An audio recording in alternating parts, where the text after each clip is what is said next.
You're listening to Rabbi Aryeh Wolbe, Director of Torch, the Torah Outreach Resource Center of Houston.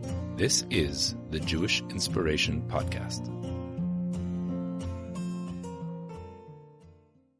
Welcome back to the Jewish Inspiration Podcast. So last week we began the discussion of the incredible trait of Kavod. Kavod means honor, but in our context of what we are talking about in our Musar studies, it is dignity. And the idea and importance of one having the proper perspective of their own self, of them having a proper understanding of who they are and how amazing they are, and therefore not selling themselves short, dressing appropriately, acting appropriately, speaking appropriately. I remember there was a CEO that I would learn with on a regular basis, and we talked about this trait. And he said to me, it's very interesting. He says, Rabbi, do you think that I carry myself with the proper dignity and kavod like you're talking about? So I said, yes, absolutely. You dress appropriately for the most part. I said, but that's till you open your mouth. And he had a toilet bowl mouth. You'd think this person, wow, he drives a nice car and he carries himself well. But then he starts talking, and the speech, the choice of words that are used are undignified for the person he is. So he said, oh, I appreciate you pointing it out to me. And he's been working on that tremendously. But that is also an example of how sometimes people don't realize that the words that we say, the words that we use are perhaps, they represent who we are, right? The words we use, the way in which we speak represent who we are. And if a person is of dignified stature, then it's definitely important for one to acknowledge that and to realize that the way in which they act is critical and important for them to hold themselves to who they really are and should be. Okay, so now when we talk about honor, there's another aspect of honor that needs to be understood, and that is that there's seeking honor, right? The Mishnah tells us that there are three people who are removing themselves from this world. One of those people are someone who seeks honor, right? Someone, it says, Akina, Hatava, V'Kavod, Motzinas Adam in Olam. Jealousy, desire, and urges, and honor remove a person from this world. A person can be doing great, but if a person is always seeking honor, he's always seeking recognition, he's always seeking to be noticed by others, what happens is eventually it removes a person from the world. They do crazy things just to get that attention, just to get that recognition. So it's something to be very, very thoughtful of. But we also see, the Mishnah tells us, Yihi kvod chavercha chaviv alecha kishalach. The honor of your fellow should be as important and as cherished to you as your own honor. Meaning, honor is something that we all need. Something that we all need. Every single person needs honor. Even the child needs, their honor is defined in a different way, in that they're recognized by their parents, they get the attention they need. A spouse, whether it's the man or a woman, some need it more, some need it less, some need it more at different times than others. But everyone needs to be recognized as a human being. And someone who sadly doesn't get that recognition, people need to be recognized by someone, and everyone deserves to be recognized by someone. And what the Mishnah tells us is that you know very well the things that make you tick. They make your friend tick as well. Your friend also needs honor. They also need recognition. So your friend's honor should be just as important to you as your own. We know that if our honor gets hurt, we can be offended, we can be insulted, guess what? Our friends should be no less valuable to us than our own. And that's what the Mishnah tells us. Okay, now there's another thing of devaluing others. You know, I was watching an interview yesterday. There's a group in Israel, two yeshiva students, who started producing these short satiric videos. Very funny, very great sense of humor, really great. They were interviewed on several television programs in Israel, and they were asking, what's the limit of your satire? Is your satire also going to go and mock rabbis? Is it going to mock, dignitaries, prime minister, members of Knesset. Who is it going? What are your limitations? What are your limitations? And they said something so incredible. I think it's so important for the topic we're discussing. They said, who gives the right to mock people? Who gives the right to tear people's dignity apart just in the name of satire? And I think it's such that is the real. There are very, very funny things that you can produce without mocking people, without destroying people's dignity, their morale, their standing in the community, or the respect that people have for them.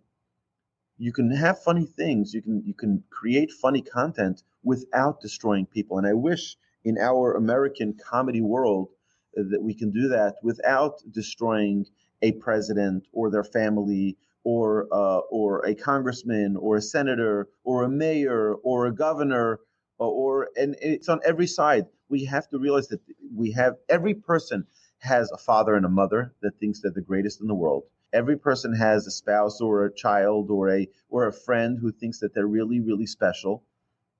And when you make fun of people, it hurts people. It does a tremendous amount. It can do a tremendous amount of damage. So even if they laugh along, you know what?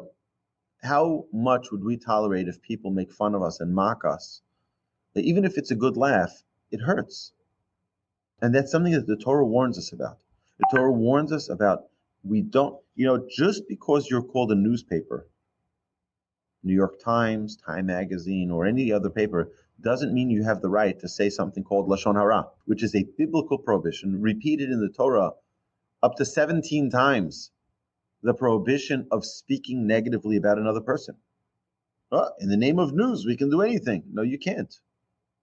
Now, if it's to warn people to stay away from someone who may be a dangerous person, okay, that's one thing. Even then, you have to have so many qualifications in order for that to happen. And in our world today, it's almost, you might be watching this and saying, this is the craziest thing I've ever heard.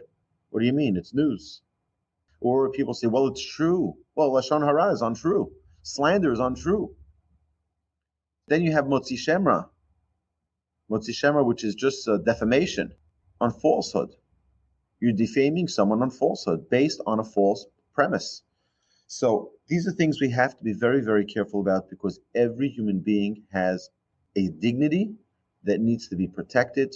We see this in the Torah, that the Torah goes out of its way to ensure that we don't defame someone, that we're able to save their dignity. In so many different places.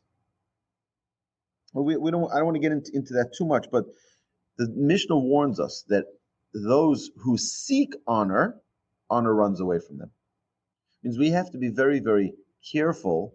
Yes, we have to be dignified. Yes, we have to, and we'll talk about more details of how to eat and how to walk and how to talk and all of these details, but we also have to remember that running after honor, I only sit in the front of the synagogue, do you know who I am? All of those things that people feel too uptight about their own selves, running after honor is dangerous.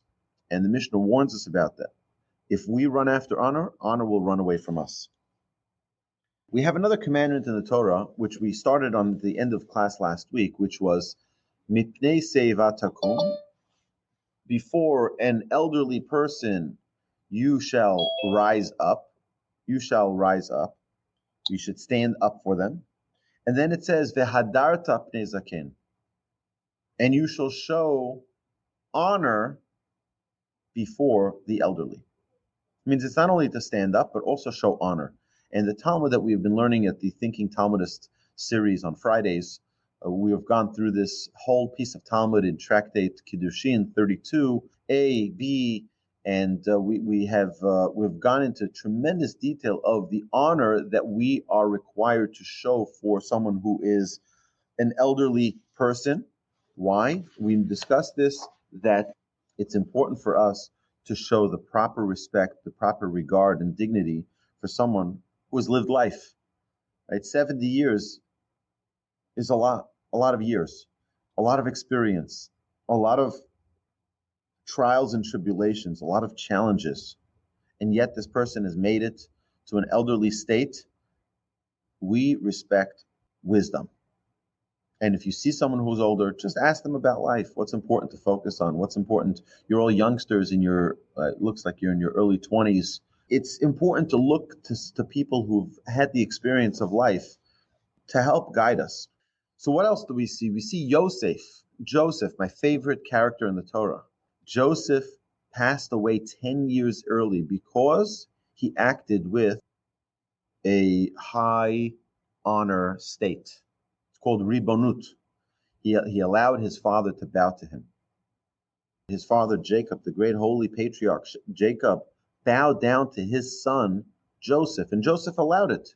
Well, he was the premier of Egypt, but still he allowed it.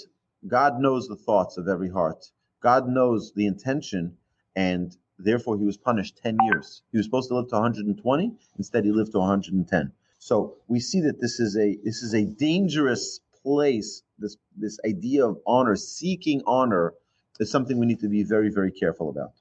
Too high and holy, it disconnects us from who we are, it disconnects us from the real world, and it can have devastating effects. Okay, if we keep searching for our self-respect, we won't be able to honor others.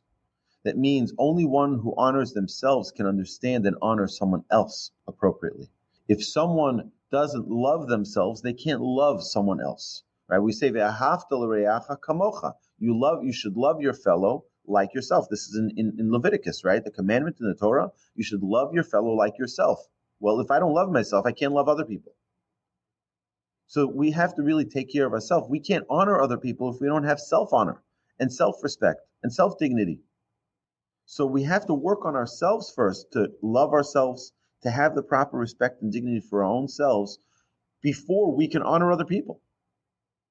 We have to know what it means to be appreciated, to appreciate other people. We know it feels good when someone acknowledges, wow, you did a great job. It feels good. So we should bestow that same good feeling to another person. We think we are the center of the world and all honor is ours. I had an individual who told me once, he says, honor is free. Honor is free. Other things cost you money. To give honor to other people, it's free. It doesn't cost you anything. I think sometimes we might feel challenged to give someone a compliment because we're afraid, let's keep it to ourselves. The more we're able to bestow honor and appreciation and kindness to other people, the more honorable we become. It says, Kol haboreach min hakavod, whoever runs away from honor, honor seeks them.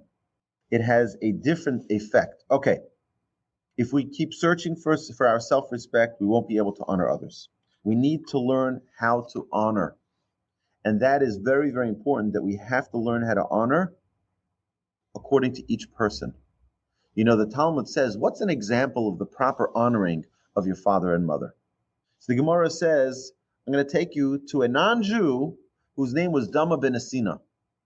Dama ben Asina, his father, was a jewel merchant, and he had very special gems, and in the temple they needed, for the breastplate of the Kohen, they needed the 12 different gems, but they were missing one of the gems. And they put out a search. We're looking for this and this stone, and this size, and this qualifications. And everyone said, oh, you should go to this guy, Nesina.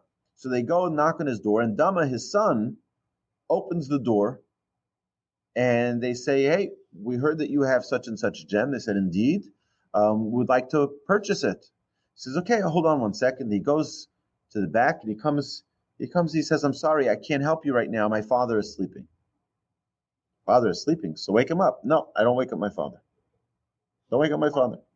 They say, so the rabbis didn't suggest that he wake him up, but the rabbis figured that he's just using this as a ploy to get more money. So they say to Dama ben Asina, Dama the son of Nesina, they say to him, well, we'll pay you double the amount, 200 gold coins for this, for this rare gem. 200 gold coins. He says, I'm sorry, my father is sleeping. I cannot wake him. So they gave him 300, 400. I think they got up to 800 gold coins. And still, he was not willing to wake up his father to get them the stone. Okay, so the rabbis left. and they ended up finding the stone someplace else at a much cheaper price, and that was that. So the Talmud says, so from there we learn how to honor your father. From there you learn how not to wake up your father when he's sleeping. Okay. Talmud says, what was his reward for properly honoring your father and not waking him up? What was his reward? Talmud says an amazing thing. The Talmud says that later on, they were looking for a red heifer for the temple, and he had that red heifer, and the same amount of money they offered for that gem, he got for that red heifer. And he was paid back for that honor. But for that honor that he properly showed for his father. So the obvious question is, okay, so if we had a bunch of businessmen break down in front of your house, and you're the child, right? And they say, we're willing to, we want to buy your father's car for $250,000 because we need to run downtown and close a deal, and it's right $250,000. And what do you say? I'm sorry, my father's sleeping. I can't give you his car. They're like, we're ready. We're gonna write the check. Or here's cash. Just like, no. I can't wake up my father. Absolutely not. I can't do this. And then they say, okay, $500,000. Please just give us your car so we can get downtown. This is, of course, before Uber and Lyft. We need this car. $750. Okay, they end up not taking your car, and they take the neighbor's car. When your father wakes up, you tell him, hey, Dad, you're going to be so proud of me. You had these businessmen here, and they offered me $500,000 in cash for your car, and I didn't take it because I didn't want to wake you up. And they say, are you crazy? What do you mean? What do you mean you wake me up? Such an enormous amount of money? You didn't wake me up for that? What would your father do? The answer is that Dama bin Asina knew his father. His father wouldn't want to be woken up for 400 gold coins or 800 gold coins. For no amount would he want to be woken up. And that's why the Talmud brings this as an example of someone who understood, this is my father and this is the way I honor him. And for every person, there is a different way in which you can honor them. There's a different way that the honor is expressed to that person. And that's what the Torah is teaching us. The Torah is teaching us that we have to understand what each person's unique form of honor is. To one person, it can be to have their coffee for them, right? A parent walks into the room, or by the way, there's a halacha that when a parent walks into a room, you have to stand up for them. When they tie their shoes, you do whatever is necessary, right? But there are parents who say, stop it, cut it out, right? So that would be a form of dishonor. So you have to, right? You have to know who the parent is. But it could be that for a certain parent, it's having their coffee and cake on the table waiting for them. You have to know the parent. You have to know each individual. There's no one size fits all when it comes to honor, because every single human being is unique. And that is the number one. We see this through all the traits. You have to know yourself, and you have to know the people you're dealing with. We need to learn how to honor.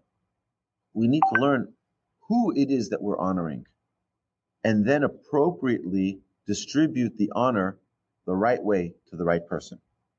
Because what fits for one person doesn't fit for another person necessarily. And every person, what's honor for the father may not be honor for the mother. What's honor for the mother may not be honor for the father. One who eats in the marketplace, the Talmud says, is compared to a dog, and unworthy of being a witness to give testimony in court. That's what the Talmud says. The one who eats in the marketplace is not worthy of being a witness on the stand. He's compared to a dog. Why?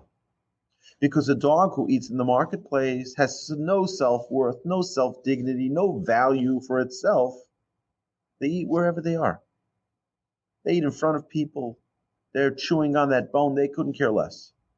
A human being shouldn't eat like that. We eat in a dignified way. I think I may have mentioned this before, but my rabbi talks about this a lot, about having proper dignity and carrying yourself appropriately. So he said you shouldn't eat food with your hands. Obviously, there may be some exceptions to that, but as a general principle, one shouldn't eat with their hands. My rabbi would always say, one of the students said, well, how can you eat pizza without your hands? So he says, if you can't eat it without your hands, then don't eat it. Right? You eat with a knife and fork, you sit properly, you have to have proper dignity. It's also something my father would always say to us Like if you're eating soup, not to go to the food, to bring the food to you. It's also an idea of keeping yourself in a dignified way, to not lower yourself to the food, bring the food to you. The idea of having the proper dignity where we eat. I've mentioned this in previous classes. In these big box stores like Costco or some of the other big stores, they have these food tastings. The end of the aisles. They'll have to taste pretzels or taste different foods. So I'm very careful not to eat them. My children, they can do what they want. Their children, but I make sure that I don't eat in those places. I don't want to eat in a public place because the Talmud says he who eats in the marketplace is like a dog, compared to a dog without self-dignity. Now that doesn't mean that someone who eats in the marketplace, right, is a dog. But the idea is that we should be cognizant of our own dignified manner in which we carry ourselves. It should be dignified. It's an important thing because it's also not only the way we eat, it's also the way we walk and we talk. We mentioned this previously, that a Torah scholar is not supposed to run. Running is an undignified way. Now, it's different, obviously, if you're doing exercise and you're working out. That's something else, right? I've seen rabbis on a treadmill in the gym. Okay, you have to be healthy. I also know a rabbi in Jerusalem who has a whole workout room in his house, private. He has a coach come to his house and give him training, right? Give him the training so he can be healthy and he can properly preserve his health. That's a very important thing. But again, he wants to keep his own dignity, and again, not that it's undignified to go to a gym, but again, every person has to know themselves, know who they are, know their stature. There's a prominent rabbi ahead of a yeshiva with hundreds of students. It might not be that dignified for him to hang out in the gym where his students are hanging out, right? Just you have to understand that there is a little bit of a difference. Okay, so someone who doesn't look after themselves has no self-respect, right, and therefore wouldn't be able to respect others. That's one of the reasons our sages explain that the Talmud says one who doesn't respect themselves, who walks around the marketplace and eats like a dog, can't give testimony in court. He's pasul edus. He is unworthy of being a witness in court, in a Jewish court, because if you don't have self-respect, how are you going to respect others? How are you going to respect the litigant or the defendant or whoever it is and give proper judgment? So it's something which is important for us to realize, that the way in which we treat ourselves is very likely the way we're going to treat others. Additionally, I remember there was back when the cell phones came out, and so that's also something. So talking on the phone is a private thing. You talk with people in private. And at the time, this is talking about almost 20 years ago, when cell phones just started, before the iPhone and before all of that, there was a rabbi who told one of his students. I heard this from the student. He told him, "I just want you to know that if you talk in the street on your phone, it's considered as if you're eating in the street, and also unworthy to give testimony." Right? Why? Because it's undignified. It's undignified to stand in the middle of the street and to be talking like this. Should be a proper way in which, okay. Now, every person, again, has to know who they are. You have to know what's right and wrong for you. But the idea to at least think about it, to be conscious of, am I carrying myself the way I should be carrying myself? And many times we don't realize that we're no longer that little child. We're a parent. We're a teacher. We're an educator. We're a rabbi. We have to carry ourselves in the proper way and just bring ourselves into the presence of mind of who we really are and how great we really are. Right? We're really great human beings. Human beings are the most incredible creations of the Almighty. To realize that a human being is really big, really special, and we have to treat ourselves like that. There's a very interesting halacha that says that a scholar, a Torah scholar, who has a stain on his clothes is liable of death. That's crazy. A Torah scholar who has a stain on his clothes, right? He drips some of his soup or his coffee on his shirt, liable to death. Why? Because as a Torah scholar, you represent Torah. You shouldn't be carrying yourself with a blemish. You shouldn't be carrying yourself with a stain. Go change your shirt. Show respect for the Torah that you represent. We see that dignity and honor are a very central idea in Judaism. It's not the same as any other trait. We have to have proper form when we are carrying the Torah, right? You think about when we take the Torah out of the ark, everybody stands up. You open up the ark, everybody stands up already. Why? Because the Torah, we said, how do you value something that is, right? Typically in the world, we value things by how much they're worth, right? How much are you willing to pay for this pen? That's how much it's worth. Not when it comes to human beings, not when it comes to something spiritual. When it comes to something spiritual, the value is by the honor that you attribute to it. The more you honor something, the more value it has. And it's important for us to remember that when we honor someone, what we're doing is we're showing their value. We're showing their value. A scholar who has stained clothes, perhaps he doesn't properly value the Torah that he learns, the Torah that he teaches. And therefore, sages tell us he's liable to death. Why? It doesn't mean they have never put a rabbi to death for a stain on his shirt. But the idea is that it's a very serious thing if someone doesn't understand what they represent. If you represent Torah, you need to carry yourself like royalty. We learn Torah to carry ourselves like royalty. And feel that honor, feel that dignity. Yes, I'm someone who's learning the document of the Almighty, of God, creator of heaven and earth. I have that privilege to wear special clothes, maybe to come to a Torah class, maybe. There are many, many different aspects of giving proper honor. We see that Hillel and Shammai, Hillel's opinion always came after Shammai's opinion. And the halacha always sided with Hillel. Because what did Hillel do? They gave the proper honor to Shammai. They said, Shammai, we want to hear your opinion first. Let's listen to your opinion, and then we'll review it, analyze it, see if we have a disagreement, and then we'll give our opinion. Give the proper respect. Give the proper dignity. Let someone else talk first. It's fine. And at the end, the law, the halacha, was always siding with Hillel because they always used Shammai's opinion as a springboard for them to review and analyze if they're thinking the right way. All right, my dear friends, we're gonna end here. We'll continue next week, God willing. Thank you very, very much for joining me today. You've been listening to the Jewish Inspiration Podcast, a Torch production. Become a supporter at torchweb.org because your assistance enables more Torah learning around the globe. To find more lessons offered by Torch, please visit torchpodcasts.com.